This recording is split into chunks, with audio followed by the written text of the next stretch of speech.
Hello, I am the Reading Rainbow Emperor, and today I'm reviewing Galaxy's Edge Prisoners of Darkness by Jason Anspach and Nick Cole. As always, this is a pleasure. It's book 6 in its 9 books season 1. Someday I'll be done with these, and then I'll move on to other obsessions of mine that are quite as enjoyable. Well. Again, the slow build-up to retribution continues in Prisoners of Darkness. This is more of a collection of short stories with a mainline narrative of Chun rescuing Major Owens from the synth mines of Sabir, her beer. Blah. It's always an exciting read to watch the galaxy start to burn faster and faster, and this does not disappoint. The plot lines in this book fall into two categories. The first are various vignettes about the bad things happening in the galaxy, about somebody you do or don't like. The best of them are the invasion of the gas giant mining facility by the shock troopers of the fledgling empire, and the MCR's, Mid-Core Rebellion's, Jonah Krim fight with the Republic Super Destroyer battle group. The second plotline is the aforementioned rescue. These stories fill out the book quite nicely.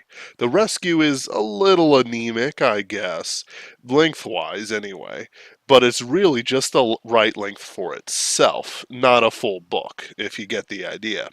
These side bits add such a flavor to the universe around it, while adding characters that could be used for a interesting morsel later, if it was, well, I'll talk about that stuff in a minute. Like I said before, the best of these were the gas giant capture mission put on by the new Empire in the fleet battle. The gas giant mission is just fantastic. It has an excellent backdrop, has the right amount of tension. We are getting finally a humanizing POV character who isn't a main character and has a little bit of plot armor. Not much, but just the right touch. There's no one like it's not like in Star Wars where it's like the rebels have plot armor, that's why they won. Just the right touch. And also, you're getting military from the non Legion of the Republic, the Marines. And while they're certainly tough nuts to crack, the points over them force them into deadly mistakes that ultimately lead them to defeat, even without the gas mining facility coming apart. That part was really well done. The scene where the shock troopers, rated against higher pressure with their Legion-like suits, are stuck falling into the gas giant is just horrible. They descend and they're just waiting to pop when the pressure becomes too much for their suits to handle. It's a dreadful and horrible scene in all the right ways. It's a sort of horror without the monsters, only inevitable death. The second one, I did like the main character in that sort of short story. The second one, Jonas Krim's fleet engagement, is just like how I enjoy my fleet battles. It's a little bit top down, but it's just right. Honestly, it's some of my favorite works in this book, and it's done just right. Like fleet engagements, I mean, and it's done just right with the right sort of length to keep things interesting. The final victory and the plays that both sides make are clever, and has just the right amount of weight for a space battle, which is very important. I'll actually make a video about weight in space combat in a bit. I kind of wish there was more of it, but you can't have everything you want, and honestly, it's just the right taste. I also want to mention that Desaik's escape is quite enjoyable. I love that roguish captain, and I do ship him with Autumna Fell, the hentai lover's delight. The main plot lines are also quite good, but sadly not as memorable as the other two scenes for me. I actually this is the second time I've read it, because, I try to read things twice before I review them. And it's it's like it's one of those things. I came back like I want to say like 3, 4, 5 months later, and it's like, oh, I didn't remember this and that, and I kind of remember this, but anyway. While Lawpack's inclusion is hilarious, he's not really so much my favorite character. A lot of people love him, don't get me wrong, but he's not really for me. I know Asians exactly like him, except with better grammar. So it's like they hit it just right. It's the perfect character, 10 out of 10. But Owens in the I'm not even joking about that. Owens in the Spice Mine is pretty great overall. I like the inclusion of the Legion characters who've been sent down there by their points to hide the sins of the Republic. I think they hit the guards and the defenses just right. It's just you know they hit it. They like so if let's say I'm not really a platonist, but let's say there's a platonic ideal of like spice mines, synth mines, whatever they are. They hit it. Like they hit just exactly what it needed to be. But um it kind of makes me want to like read other versions of it to see how they compare, like Star Wars Kip Duran's trilogy where he has the Sun Crusher, and Han Solo and him is stuck in the spice mines of Kessel. But then I'd have to read about Admiral Dala, and I just don't need that negativity in my life right now. uh, but if there's an ideal situation for what they did, they hit it just out of the park. The fight against the guards and the monster are really well done, and they again hit it just right for me. Even if I still don't feel like the fish sticks and Pike are have the characters necessary for melodrama, um, it's still just right. The reactions of the characters we actually do know and love much more closely are still felt very well. Sticks comes back later with Robo Legs and is immediately shelved. Like it's stuff like that throughout it. Sadly, it sort of just ruins the finale of the rescue plot. Um, that Chun is going through the rescue Major Owens, not because Pike's sacrifice wasn't heroic or anything like that.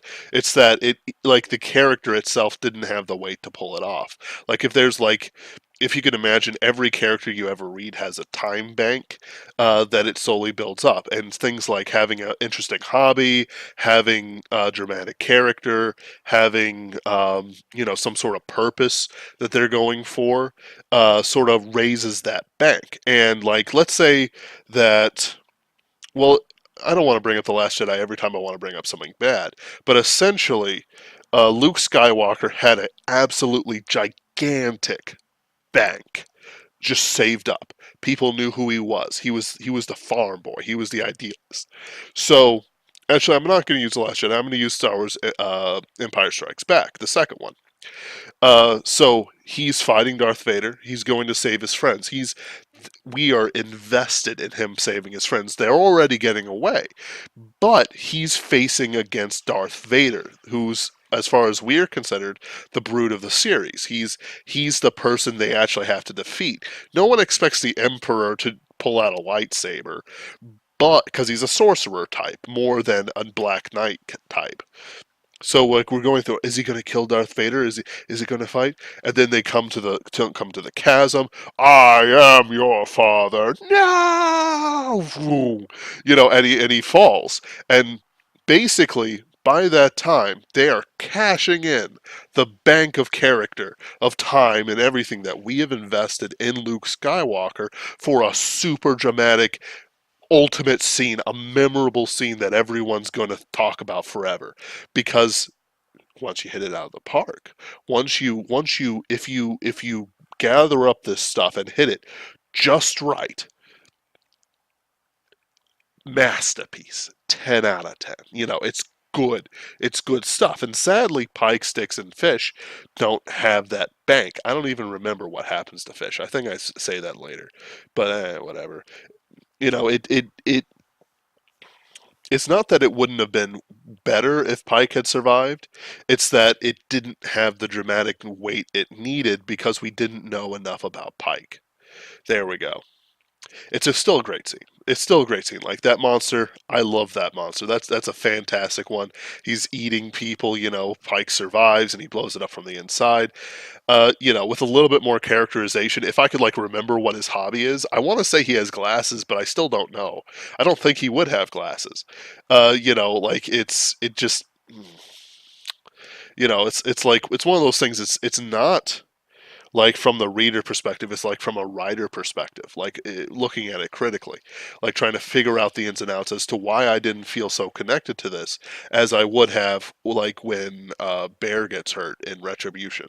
Like he's a similar character, he comes in about the same time, but him getting hurt in Retribution carries infinite more weight than what happened to Pike.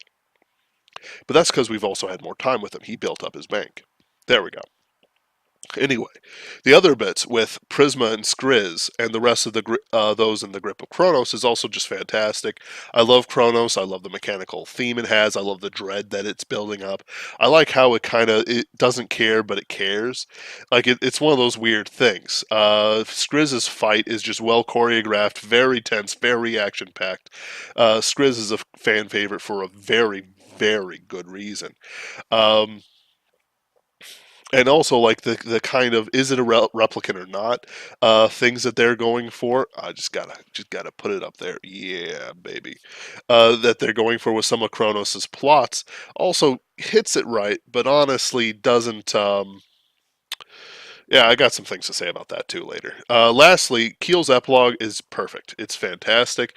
It's just the right sort of desperation and surprise that makes me really interested going into Turning Point, the next book in the series. A lot of books like Hard Magic here, like by Larry Correa. They're fantastic books, but they're part of a trilogy. They have like next books and plots and stuff like that.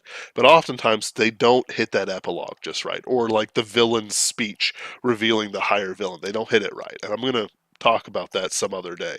But it's one of those things like this hit it. This just home runned it right out of the park. It's great. Overall, this is an eclectic book whose problems are more from the outside than the inside. It's obviously too late to correct them, but I'm going to talk about them real briefly because I think they're very important in as much for my writer's journey as it is for anyone who might be listening. I'm not doing it to shit on this book. I'm doing it because I want to make sure that I don't make the mistake, as well as I can make sure that I plot it out right. It's weird. It's hard to describe it. It's like the muse will move me to say X, but I want to make sure I fit X perfectly in.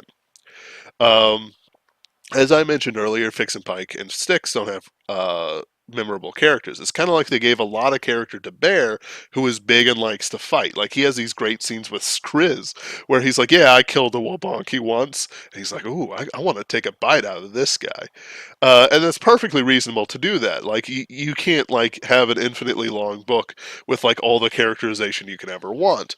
I can't recall if they have hobbies, like I mentioned before. I don't even remember what happened to Fish. Like it's one of those things. I know he's like gone somewhere, but eh, I think he actually had the least characterization of the three, but I can't remember. So like Victory Team is also very strong. They overshadow them quite a bit. So we know what Masters is like, we know what Exo's like, and we know what, well, he's not there, but, we know what Chune's like, that sort of thing. So we have three very strong personalities already in there or already associated with them. And then Bear was added, and he feels really integrated with the team, but the rest are still kind of separate. There's only so many words in the book, like I've said, and not everyone can have outlandish personalities. But there's a thin line between doesn't have plot armor, which is what Styx and Pike certainly felt like when bad things happened to them, and expendable. And it wasn't quite expendable, but it was starting to edge a little bit too close to that. It just wasn't met with those guys. And I do like the replicants or not questions that Kronos brings up. Why are these disasters happening? It's got this calculus thing. It's like, yes, I must prevent them from getting too weak or too strong, or else, the blah blah blah blah. It's a pretty great scene. But I felt that it was a little explicit, especially with the engineer and the gas giant scene and the Jonah Krim, which I felt was kind of a waste because he's going to be used for some disease thing at a secret base, which could be very cool. It sounds very interesting, don't get me wrong, but the MCR being punks and they're going to be more of a player in the next couple books, like not even that they're playing and they have much of an effect, but they're going to show up more. They need a face, they need something to humanize them, a name, to give him personality. Like we know about um, like Leia and Han Solo and all that jazz, but we also need the Admiral Akbar's. He doesn't have character. He's just the Admiral. It's our trap, and then he doesn't do anything else, or at least not much of it. He has some lines of dialogue and describes some things. Crix Madine also shows up, like once, and he has like a deleted scene. Um, He's got a lot of information running around from him. So does Admiral Akbar in the background, in the books, and everything else that they do. But it's not the same feeling. They need a bit of spice to them. You know what I mean? Just kind of an edge. They're stupid kids and delusional agents with grandeur, with all this kind of money, and it's like I dig it. That's what they are. That's what they need to be. It's hard, but it's like they're too pathetic. Like they're not a threat. I don't feel anything when the MCR shows up, but I felt something when Jonah Krim showed up and curb stomped a Republic battle fleet. Excuse me, I live in a bad neighborhood. Um, Even when they're a threat, they're not a threat, if you get me. And looking at how Jonah Krim is actually not MCR at all, but rather part of Kronos' replicant problem. Um, it removes their teeth. How considering though how Nick Cole and Jason Anspach treat the MCR, it's like we won't get a storyline with them, so it's like, whatever. It's just something to remember if you have rebels and you're going to treat them like that. If they have like somebody who's um, like the guy from 1984, who everyone's supposed to hate because he's a traitor or he did something, and he's not even real. But having something like that, something that we can hold on to, really ups it. Like it's kind of like adding salt or black pepper or something like that. Well, not really salt or black pepper, but like cumin or paprika or something out of the norm. But back to Kronos, like keeping it more mysterious would have done more for Kronos' power and mystique. And the continuation of a character like Jonah Krim might have opened up more opportunities just everywhere. Um, it's just useful. It's just useful to have a guy like that. And while there are tons of replicant agents running around, I think telling and not implying is the bad way to go until some denouement scene in book like in a book or two. Like when there's a scene where Goth Solus takes over.